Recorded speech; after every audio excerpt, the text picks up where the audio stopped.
Hola, buenas noches. Hola, buenas, ¿Cómo estás? hola, buenas noches. Buenas noches. Buenas noches a todos y a todas. Y esta reunión con el doctor Denis Tirch tiene traducción simultánea al español. Para los que quieran escuchar con la traducción simultánea de Paulina, los invito a que abajo a la derecha, cliquen el globo terráqueo que dice interpretación y elijan el canal en español.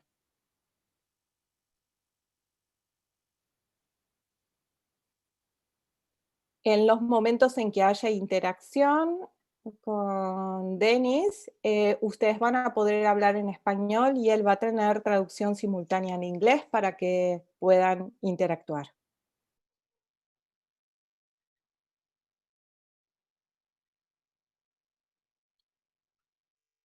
Bien.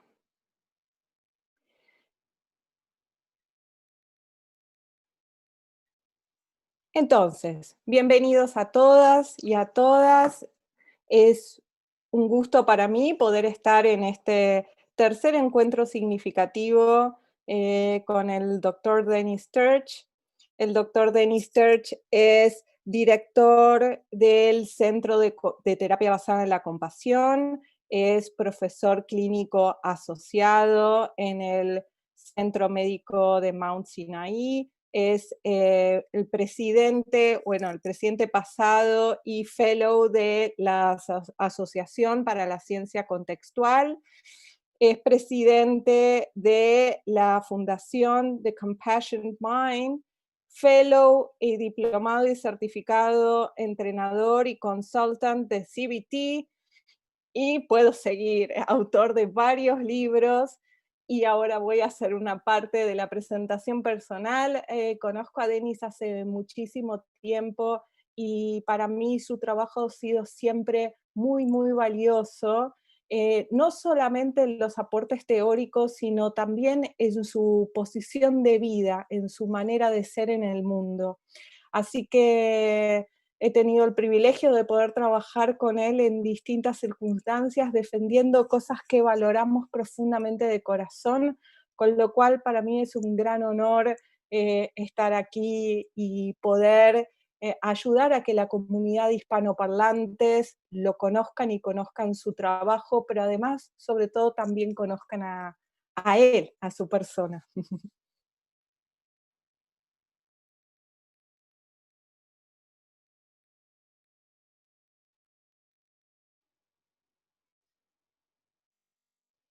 No podemos escucharte, ¿soy la única que no puede escuchar? ¿Estás en...? It I wouldn't think you... be as 2020 if there wasn't a Zoom mute problem to begin. Exactly. Okay. Well, thank you very much for having me and for the beautiful and warm introduction. I really value you and what you contribute to the field, what you contribute to ACBS. I think it's difficult to even understand, you know, for uh,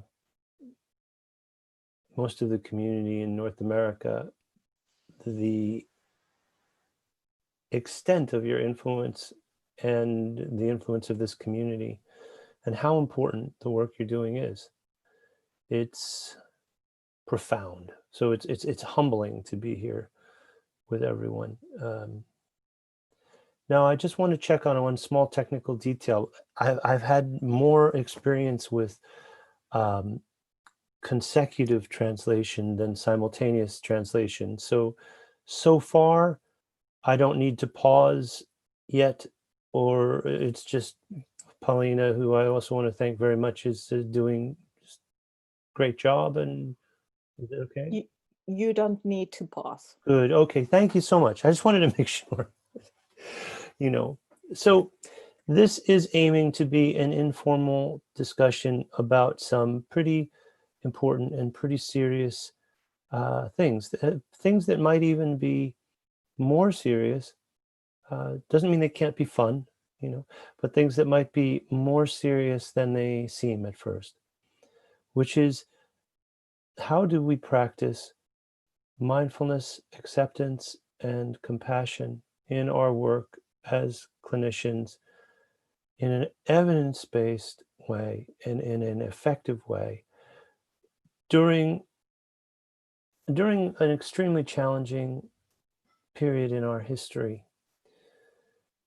I always hesitate this year when I say an extremely challenging period in our history, because I've treated so many people who have a trauma history or who are currently going through difficult experiences, and we all treat people who might face economic challenges or addictions or depression. In our work as psychotherapists, it's almost always a very serious and difficult time in the lives of the people with whom we work, isn't it? I mean, 2020 is sort of the norm for a lot of our clients on some level. So I always find it hard this year, to respect and honor how hard it has already been for so many people and for parts of ourselves. And then also recognize that this is a much harder year. And the people who are already facing hardship, emotional, psychological, economic hardship, this year has hit them even, or some, harder than it's hit other folks. So what a year that we are all facing. And it also presents us with a unique challenge, which is our clients don't always know the extent and nature of our suffering and our stress and our fears. Even if you do FAP, functional analytic psychotherapy, or this ACT, or you're very experiential and you're very self-disclosing on some level, there's still a distance, appropriately, because the clients are not there to talk about us. They're there to talk about themselves. But this is sort of different this year, because they know something. And and look, how many of us we've been clients, we've been patients, we've been therapists, right? Okay, so I don't even do the us and them too much. But the people, your clients, know something about you. They know you're going through something strange and frightening and challenging. And that presents a unique opportunity, I think, in terms of working with compassion and mindfulness and authenticity. It also presents some challenges, because we're in pain in a way, and exposed in our pain in a way that we aren't always. So I think working with an deliberately compassion-focused method has been very helpful to me, to our team, and I think it can be helpful to you. And many of you are already doing this, but those of you who haven't deliberately focused on compassion as a specific process to target in therapy, I guess that's part of my aim for this evening, is to suggest that in addition to the compassion you bring, in addition to the fact that you are already compassionate, you already understand compassion, that we can deliberately awaken and cultivate compassion for others and compassion for ourselves in evidence-based ways, and that can lead us to greater psychological flexibility and to greater possibility in what we're doing, So when we say this, we don't just mean compassion as an idea or an attitude or a value or a thought or a concept, but compassion as an embodied motive. When you learn compassion-focused therapy and train in it and train in compassion-focused therapy and ACT, we appreciate that human beings have evolved in such a way that from the moment we're born until the moment we die, the presence of our sensitivity to the suffering of others and ourselves, blended with our commitment to take action, to do something about that suffering, that warm, connected mode of operating, that way of being, affects our health on every level. It affects us in our immune system, in our heart rate variability, in our levels of anxiety and stress and depression. And all of the great world religions and philosophies have known this for a very, very long time. And all of the great educational systems that have really, really helped people and systems of psychotherapy have been aware of this. And what I love about this period in the history of therapy and psychology and inner work is that we can share methods and research that allow us to do this work together, that allow us to build this capacity very deliberately and very on purpose. And if it is okay with Manuela and with everyone here, I would like to structure our meeting tonight a little bit differently than what I had intended. I am more than certain that once we are talking together, that the essential points from compassion-focused therapy will come forward. But I'm feeling a deep sense of what is necessary for our meeting. And I want to honor that and trust that and be way too dramatic about it, by the way, but I'll live, I would like to ask if there are questions. And I just would like to spend this time responding to whatever questions people might have about compassion-focused therapy, about ACT and compassion, about psychotherapy. And I would like to offer you anything I can during our time together. And the best way to know what it is that would be the best thing to offer is to just invite you to ask. So if it would be okay, is that okay, Manuela, to proceed in that fashion? Perfect. Okay, very good. So perhaps then Paulina could, or you could, read or just let me know what the question is, and we could either use people unmuting or the chat box, depending on whatever works best for your system and in this wonderful group here on Zoom. Si quieren hacer una pregunta, pueden hacerla en español y Paulina la traduce en inglés para Denis. Así que simplemente abren el micrófono, levantan la mano virtual y una vez que los nombro, hablen el micrófono y hacen la pregunta.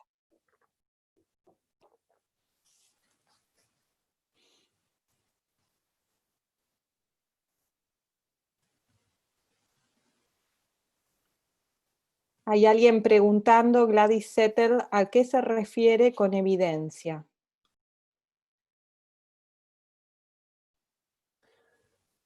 En el That's chat. a really meaningful question, and it's a tricky one in a way.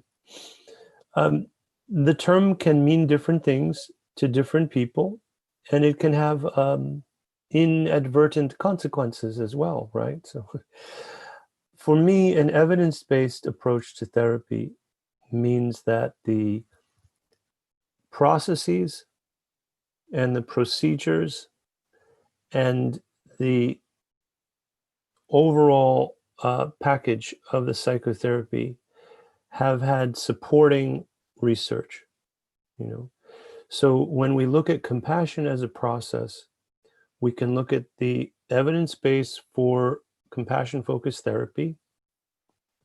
And there are, I guess, about 14 studies that are different outcome studies that indicate, a good effect size. That they're not all randomized. They're not all completely RCT oriented. but there are a few RCTs and a few other good outcome studies. There are also outcome studies of and process research on the use of compassion training, compassion imagery in the treatment of trauma, compassion imagery in conjunction with mindfulness interventions. There is neuroimaging research which looks at the effect on the brain in terms of function and also in terms of neural integration and structural changes that occur when people are practicing compassion imagery. There's research about the effects on the body, effects specifically a lot of research on heart rate variability and on immune system functioning. There's good research involving the polyvagal complex. There's good research involving oxytocin vasopressin system. So in the biological basic science and neurophysiological basic science, there's good supporting research. And there's useful dismantling studies and process research and the whole wealth of research around self-compassion and all of Kristen Neff's, like the 1,800 studies supporting self-compassion. And I could go on and on. But we don't have, with compassion and CFT and compassion and ACT, we don't have like what we used to have in the 90s and the 2000s with CBT, where it's like randomized controlled trials, this package versus that package. We have, but in some ways, we have a more expansive scope of evidence. If we extend that out into the attachment literature, if we extend that out into the relationship between attachment and psychological flexibility, if we extend that out into the mindfulness literature, and even since a lot of us are working with ACT as well as compassion and CFT, if we look at all of the research supporting ACT, and we look at the processes of mindfulness, acceptance, and compassion, mindfulness, acceptance, and compassion, and we guide our interventions along those ways, we have all of that scientific research. And now I'm going to show you, here's a magic trick. And the magic trick is I'm going to demonstrate something that you already know. And that's that there's implicit bias and racism in just about everything from the Western world, which is a racist term. Particularly a North American white male will have to have some sort of ridiculous bias, like baked into my noodle in some way. And this is the racist bias, which has really agitated me for many, many years. And I would say it's not really my bias so much, but it is a bias of our academic institutions. In a way, it's a pro-science bias, which I don't mind being pro-science, but it is also an anti-subjective, an anti-cross-cultural, and how else could say it? To some extent, like ignoring the contribution of indigenous cultures, in that there are thousands of years of extensive scholarship and systematic thinking and countless descriptions of the benefit of mindfulness, compassion, and acceptance training in Vedanta, in esoteric Christianity, in Sufism, in esoteric Judaism and Kabbalah, in indigenous people's practices, and in, most notably, as it's come to the West, in all of the vehicles of Buddhism, Theravada, Mahayana, and Vajrayana. And this has reshaped the face of the world for thousands of years, much longer than the modern era. So I could sort of say, here's the research, here's the evidence, but the evidence is very deep, and the evidence is as old as there has been a culture. Also, the most important piece of evidence, in a sense, is your experience, is your being an N of one, subjective, applied neuroscience, applied phenomenology of your own compassion training, right? So I told you I would go on and on with these answers, just ask a question. I want to respect and integrate all of those levels of evidence. and not just think of evidence-based being like, because some people in a university did an 8-week trial of MBCT, that's the evidence for mindfulness, you know, rather than several thousands of years of human experience. But it is still, science is important. So that's how I take these things. So what other questions might we have? Great. There's a question in the chat. I'm going to translate it into Spanish. It is written in English. ¿Cuál es tu definición técnica de compasión? ¿Cuál es la definición de autocompasión que le das a tus pacientes cuando te lo preguntan en sesión? Okay, I'm very fond of the compassion definition we use in CFT, which is very close to the traditional definition of compassion that you can find in Buddhism, but also in like the dictionary, you know. And that is a sensitivity to the presence of suffering in yourself and others, combined with a dedication and a commitment to take action for the prevention and alleviation of that suffering. Paul Gilbert likes to say to be helpful and not harmful is the shorter version of that, right? But that's the definition. It doesn't mean being nice. It doesn't mean being kind. It doesn't mean being friendly, although those are often part of it. It doesn't mean being protective or being courageous or being playful, although those are often part of it. It means a sensitivity to suffering and a willingness and a commitment to do something about it.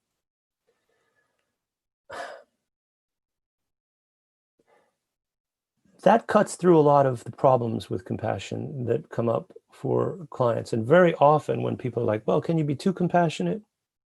Can you be too sensitive to the presence of suffering and too willing and prepared to do something about it? I don't know. You know, it doesn't mean you're soft or weak if you're being compassionate. When you're being sensitive, I mean, like a firefighter is sensitive and aware of, you know, a surgeon in a trauma ward, a mother, a father, you know, these are inherent qualities.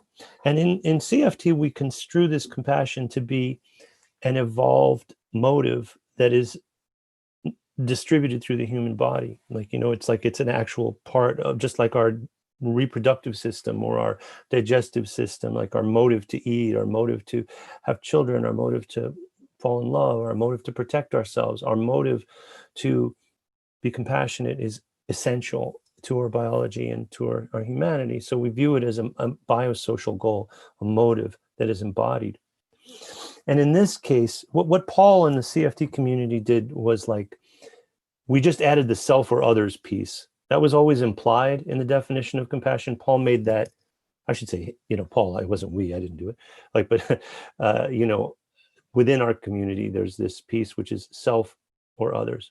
So there isn't really a distinct difference between self-compassion and other compassion. And as a Zen, you know, practitioner, the self is a sort of a kind of a tricky, slippery slope, the same as in RFT, right? So now Kristen Nuff, who's a good friend, and remember was the arc of her whole developing her approach.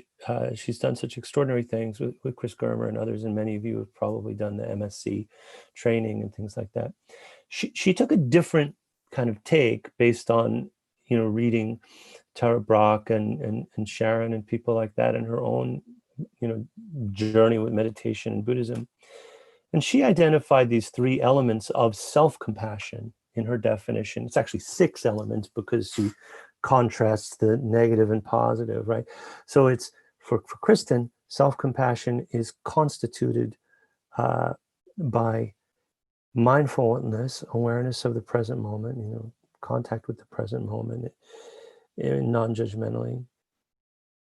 And also, in addition to mindfulness, a sense of common humanity. And finally, kindness to yourself, self-kindness. And in the full-blown thing for her, it's like kindness as opposed to being cruel to yourself, a sense of common humanity as opposed to feeling isolated, and mindfulness as opposed to being over-identified with your cognitions. And in the self-compassion scale, in its different iterations, in numerous factor analysis kind of research, those are the factors that shake out those 6 factors. I don't tend to use that definition except when I do. Like it's not the definition I begin with, but if we want to use the self-compassion scale, we bring it in. If we want to help someone really focus in on self-compassion, or if there's some things that Kristen's written or Chris Karma's written, sometimes we bring it in, but it's not the foundation definition that I tend to use, because I like this sensitivity and awareness of suffering, plus doing something about it. And it's also important as a behaviorist and as an evolutionary scientist to think it's kind of nice. All biosocial goals, all biosocial aims have 2 components in behaviorist informed science of evolutionary science. You don't really see this so much in David Sloan Wilson, but it's implied, right? So when people talk about motives or biosocial goals, they talk about 2 pieces. One is identifying a stimulus and distinguishing it from other irrelevant stimuli. And the second is having a behavioral repertoire to respond to that stimulus, right? So if I want to have dinner, right, I might notice many stimuli here. Okay, and I was going to say there's nothing that I could have at dinner, but there is one thing. So I need to be able to, I feel hunger, I have a motive. So if I see this is a candle, right? Even though it's in a jar, I need to be able to make the distinction that this is not dinner, or I will be dissatisfied. It is made of soy, but it still wouldn't do the trick. I could also notice that there is, and I didn't know I had this on my desk, so it's probably a sloppier desk outside of the camera. I'm just saying, right? Okay. So there's this little package of a granola bar, and there's like some water, So maybe if I'm stuck on a train somewhere where I'm traveling, and that's dinner, If times were hard, that'd be actually a really good dinner. That'd be a hell of a dinner, I mean, technically. So making that distinction, like, oh, I want to find a partner, and being able to distinguish, like, probably like that's a chair. I don't need to be, asking my chair out to dinner. Do you know what I mean? And that's a potential partner. That's a potential romantic partner. These are absurd examples, but the ability to distinguish between different stimuli that are relevant to an important, evolved aim, and then having a repertoire to respond.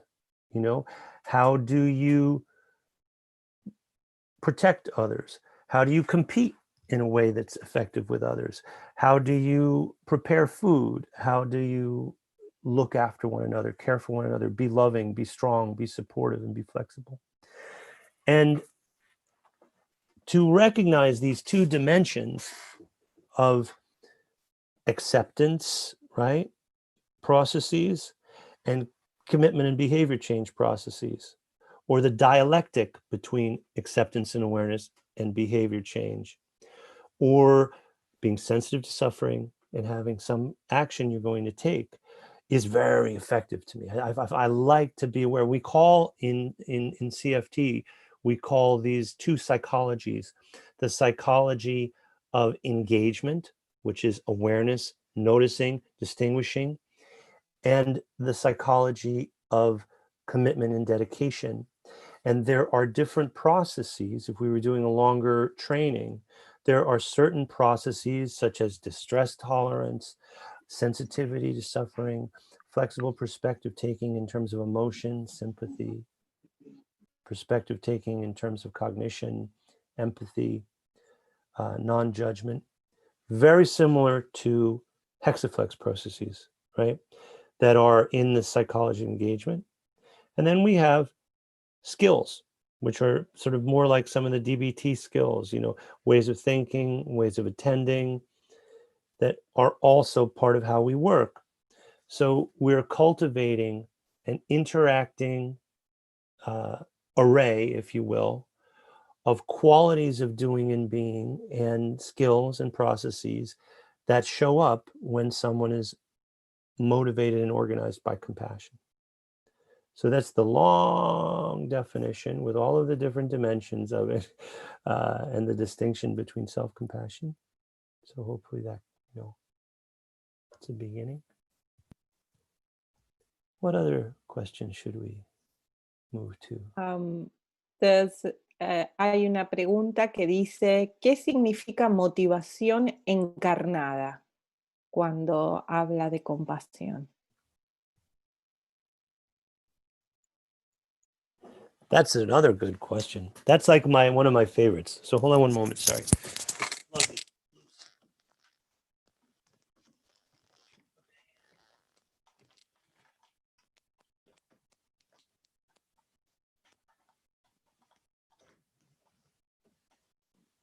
Boy, this is taking longer than I thought.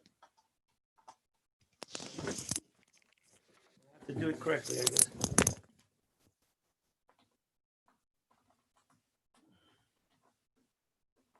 Huh. Strange. There we go. Very strange. What is embodied motivation? Kristen Neff tells me I should shut up about this. She says, nobody cares about an embodied motive. People want to understand it. Just tell them it's three things. It's mindfulness, it's, common humanity and being kind. And then they get it and then they can practice it. But Kristen I'm usually training therapists. You know what I mean? And I think for us, it's good to understand what's under the hood of, the car a little bit. It's good to know what's there. So here is an experiential way to describe this. Let's imagine that, you've got a new job interview because you moved to a new town, right? You decided, I'm changing everything. I'm moving to a new city and I'm very excited about it. And then when you get to the city, all your stuff is in storage and you get to your new apartment and the hospital where you're going to work is closed, doesn't exist anymore. And you need to find work. And you're like, oh my God, what am I going to do? How am I going to? But you get a job interview. And you're like, okay, this might still work. And you get closed, you get your CV, you go to the job interview, and then you are waiting in the waiting room, and the person who's going to interview you comes out, and they're like this. They're like, hello, come on in.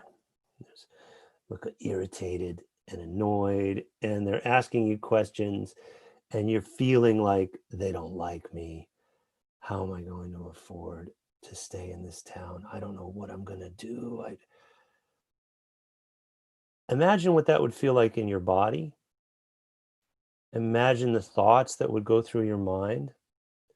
Imagine how under social threat, your attention would narrow to just survival, right? How your repertoires would narrow, how you might, your mouth might get dry. The physical sensation of it might be very, So your self-protection motive, your please don't vote me off the island motive would be embodied. It would be distributed through your whole being. We say you will be organized on a variety of levels, your attentional functioning, your affective functioning, your imagery, your physical sensations would all be organized by this emotional response, which relates to a motive. Now let's imagine a different situation. We can get rid of that scary story, we'll get rid of it. We come to another story.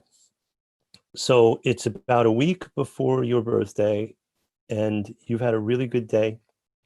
You helped quite a few people at your job and you felt really appreciated. There's enough money in the bank. There's food in the refrigerator. Your family's healthy. You listen to your favorite song on the way home. You're feeling good, and you open the door to the living room and there's about 7 or 8 of your favorite people in the whole world. And they say, surprise, but they don't scare you. They're not like, boo, surprise, They're just there and they all have a warm look on them. Maybe they have like a favorite wine is there if you drink wine or something like that, or favorite beverage or whatever it is. They made your favorite food, this beautiful cake or pastry. And they'd sit you down and they give you a glass to drink, and they say, listen, we know it's a week before your birthday, but we wanted to tell you how much we love you, how much we appreciate you, so we prepared this party. And each one says about how you helped them and what you meant to them and how you changed their life for the better. And you feel loving and you feel loved and you feel safe. So think about what that feels like in your body, in your heart rate, in your posture, the thoughts that go through your mind, the behavioral urges you have.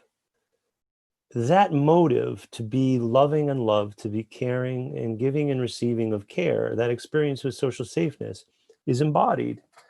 It affects you at every level, and your attention becomes broader, like Barbara Fredrickson talks about, and broaden and build, and your behavioral repertoires become more available. They tend to be more pro-social, more connected, and you're more psychologically flexible.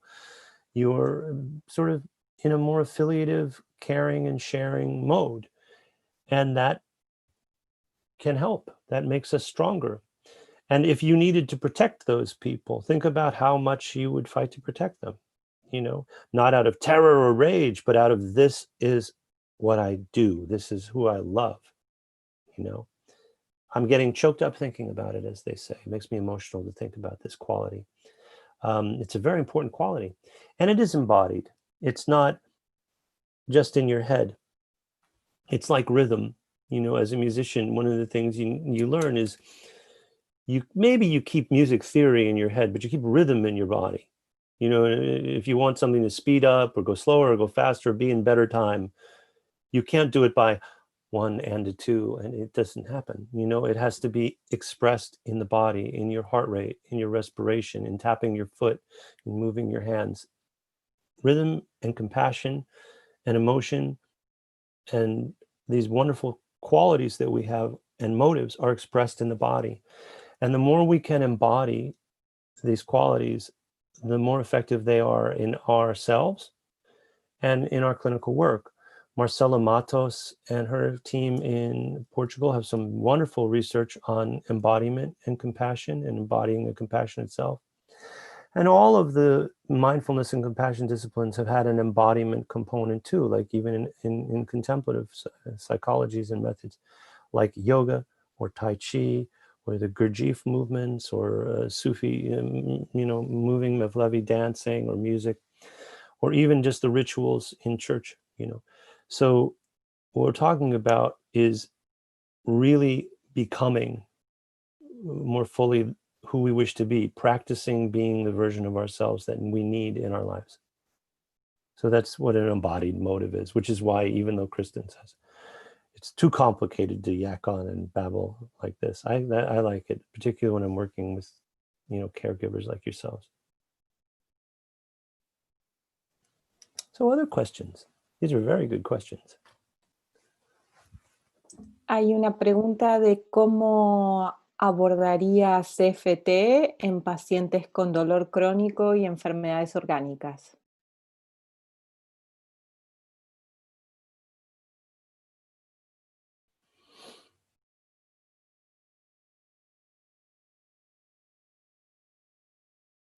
I think there are 2 or 3 major ways that is important.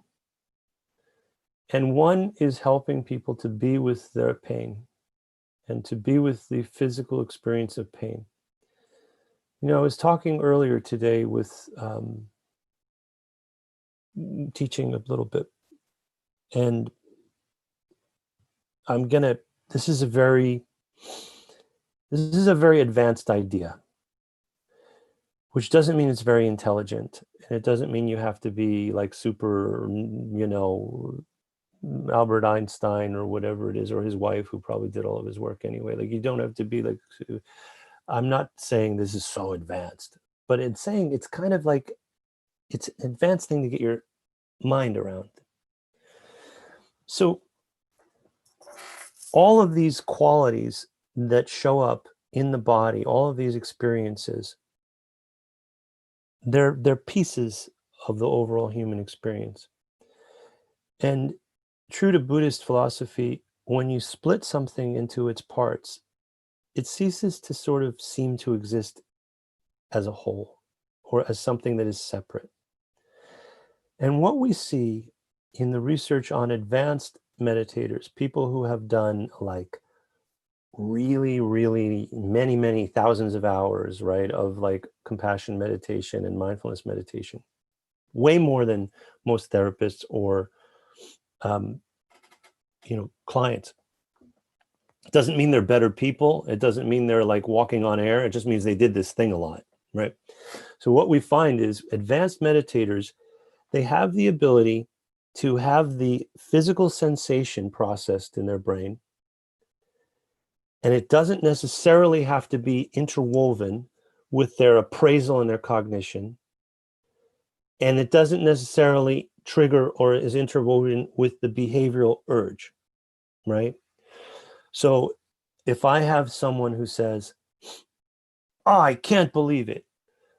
I had this problem. I had this argument with my boyfriend and I don't know what's happening anymore. I'm triggered and I want to talk to my parents and they don't understand either. And I'm sick of everyone. I don't think anything matters and I'm overwhelmed. I can't take it. If we were to work with them slowly, methodically, I won't role play a whole session, but if you were bringing psychotherapeutic presence and a compassionate exchange together, right? And you got to drill down, okay, so what is it that is overwhelming? What is it? Your mind is telling you this is overwhelming. What is the experience? Oh, I just feel so full of grief. I just feel like shame and grief. Okay, shame and grief. Which one do you want to talk about? The grief, it's too much. Okay. You want to respect grief, it's a big thing. Where do you feel it? My throat. Like I can't speak. And in my eyes, my mouth. And I'm collapsing. Like, okay. What part of that is the hardest part for you to feel? What do you mean? What part? It's that I'm going to cry, like I have an impulse. Okay, describe it. An impulse and a tightness up through here. Okay, let's just be with that impulse and the tightness. Let's breathe with it. And let's just be really, say hello to that part of you. Let's be kind to it. And then you get to a place, it's very interesting. What's intolerable about it? Is it as terrible as like breaking your leg? No, maybe not.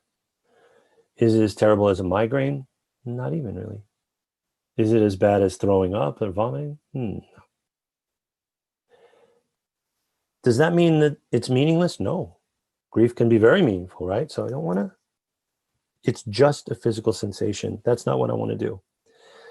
But we can have this compassionate, patient, slow, aware inquiry into the reality of our being, into the reality of our experience. And we can create a gentle container around that experience, which is even a loving container. And we can recognize that the nature of our experience is that we are enough to contain it, that we're enough to contain it, particularly when we create the conditions in our bodies that we can contain it. Now, that extends to interesting places because after a while, as many of you who've treated chronic pain know from treating it with ACT or CBT, is that we can do that with pain, actually. You know, we can actually contain pain.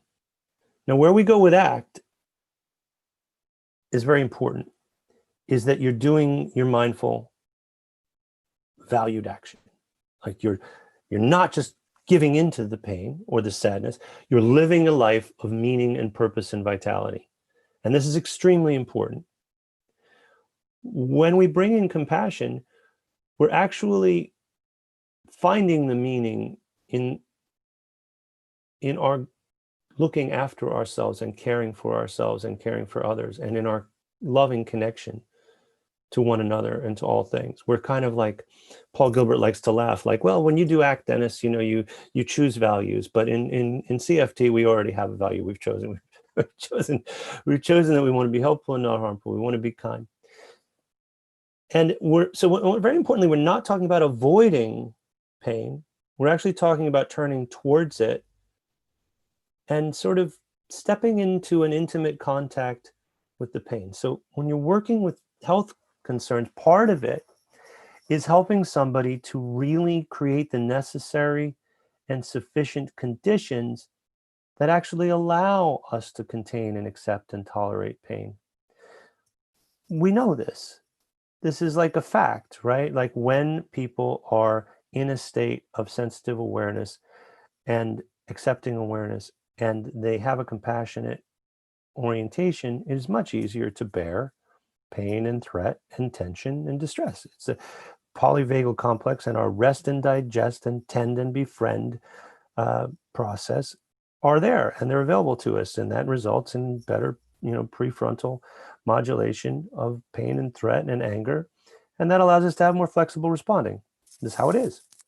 So in addition to that kind of work with compassion to facilitate acceptance and engagement, much like ACT, actually, we can use CFT to help people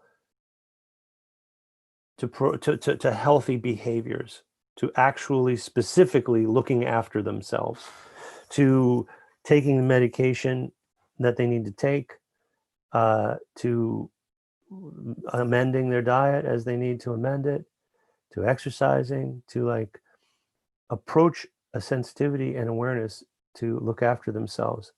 My own father died, relatively young. He was in his 50s, not much older than I am now. And he had many, many years of chronic diabetes due to not looking after himself. And he didn't take insulin, and he didn't stop eating poorly. He didn't exercise, and he didn't stop drinking alcohol, and he didn't stop eating sugar or fried foods. He thought it was very funny. I mean, it was just sort of like his thing. I remember going to get some kind of like sausage, chili dog, chili and sausage, and near the end of his life. I had the coat for years where he wiped his mouth, and his wife gave me the coat, and there it was, all this chili on his, I didn't have it clean for a long time. And during the period when he was decaying on kidney dialysis and things like this, like many of you have stories, we lose people. I don't want to, it's not a special magic thing. I know it's part of our common humanity. But, he just couldn't get his mind around like how to take care of himself.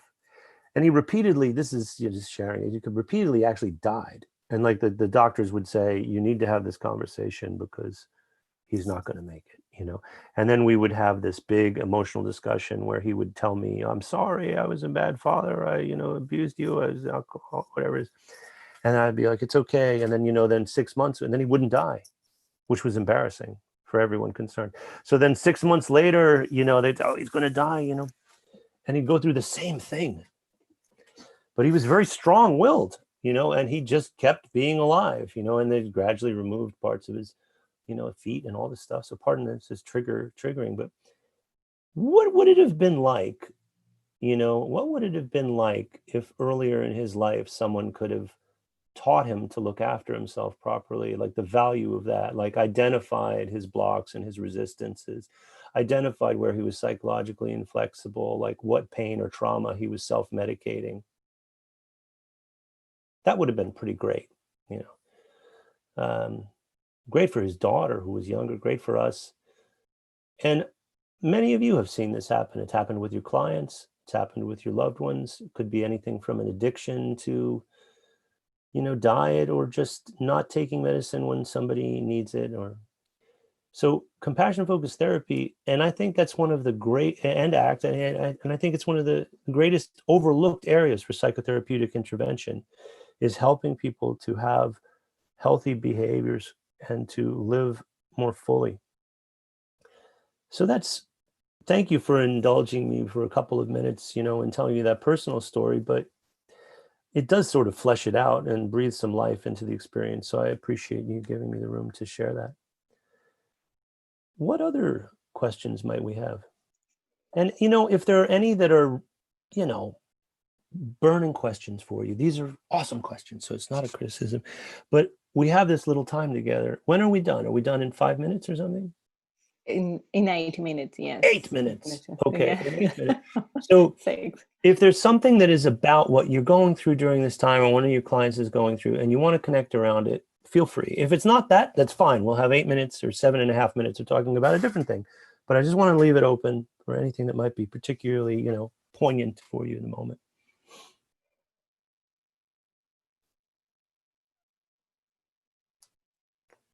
Hay varias preguntas, pero me gustaría aprovechar para preguntar acerca de tu visión de la compasión y la justicia social en este momento de tanto sufrimiento y tantas desigualdades que la pandemia además muestra.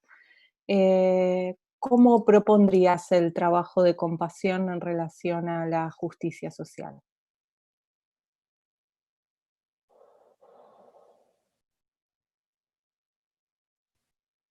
Well, take the time to understand the nature of the mind and the nature of the actual challenges that face us is what I would suggest humbly. My best guess or hypothesis is that we get drawn into competition and threat and feeling like someone on the other side is the bad guy. And sometimes they're bad guys. So I'm not saying let's be nice and not acknowledge evil, but let's fight it smart. Let's fight it intelligently, because this is a problem at least since, hunter-gathering societies became agrarian societies and then became civilizations. This is baked in to primate hierarchy behavior, despotic hierarchical behavior, and a human brain that is overcharged with competition and threat when it doesn't need to be. We have enough. We have enough resources. We have enough knowledge. And the problem is, and it happens to me all the time, some of you who know me on social media will know this, although not on Twitter, I play nice on Twitter. It's so easy for me to think it's because of Trump or it's because of this person, and it makes me so angry. And I can't even take it. I think about what's happening to people. And yet that's not the point. That's not the point. And if I take that bait, then something's lost. You know what I mean? Something's lost.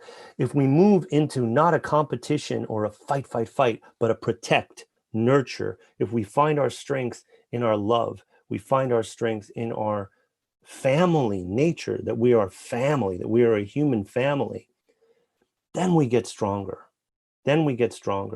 That's, if we can embody it, and on my website, on mindfulcompassion.com, and on the Compassionate Mind website, also there's a conference going on right now at compassionatemind.co.uk. Some of you know that. If you wanted to go there and register late and watch the videos, we could all just descend on the conference and let's take it over.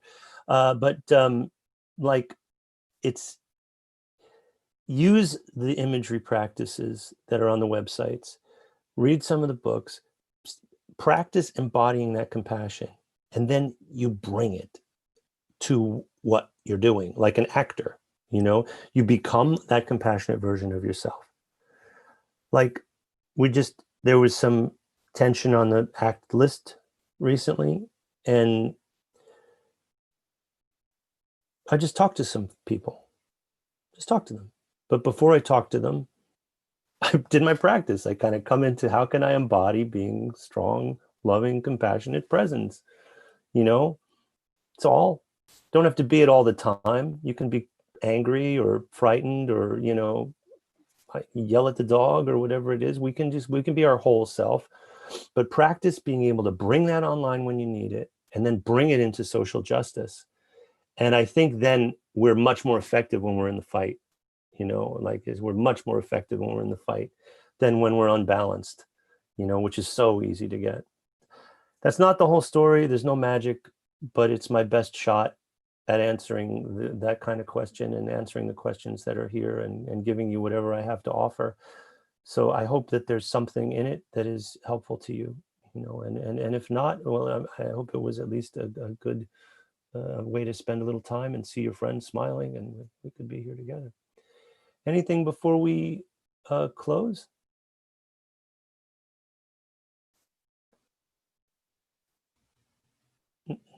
Manuela, do you think there's anything we should touch on before we conclude?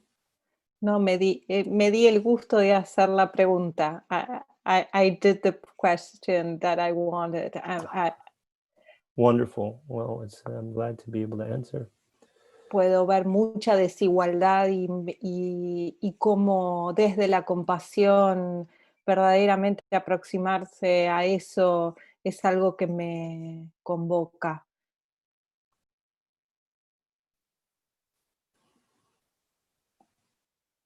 It's our humanity.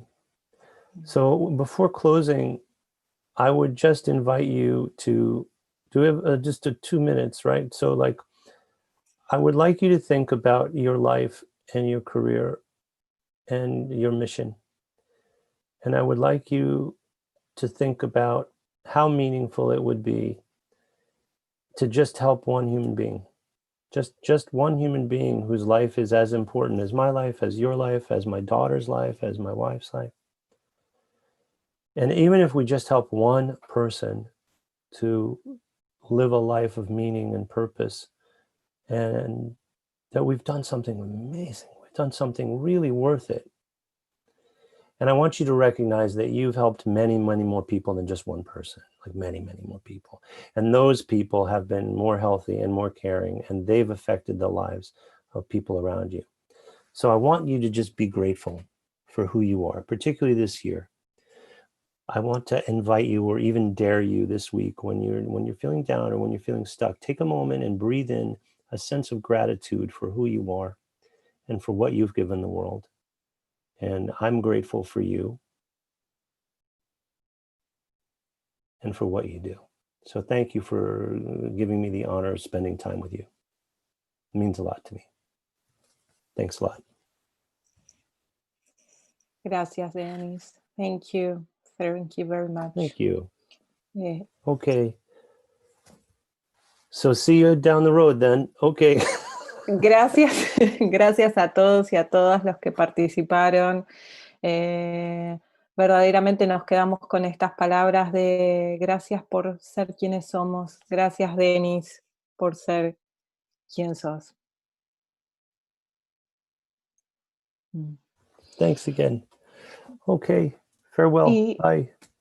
Chao a todos. Nos volveremos a ver, esperamos, en otro encuentro. Le agradecemos de nuevo mucho a Dennis y a cada uno de ustedes por estar aquí en este encuentro.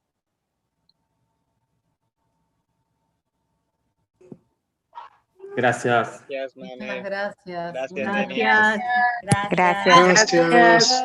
Gracias, Manu. Chao. Gracias. Muchas gracias. Muchas gracias.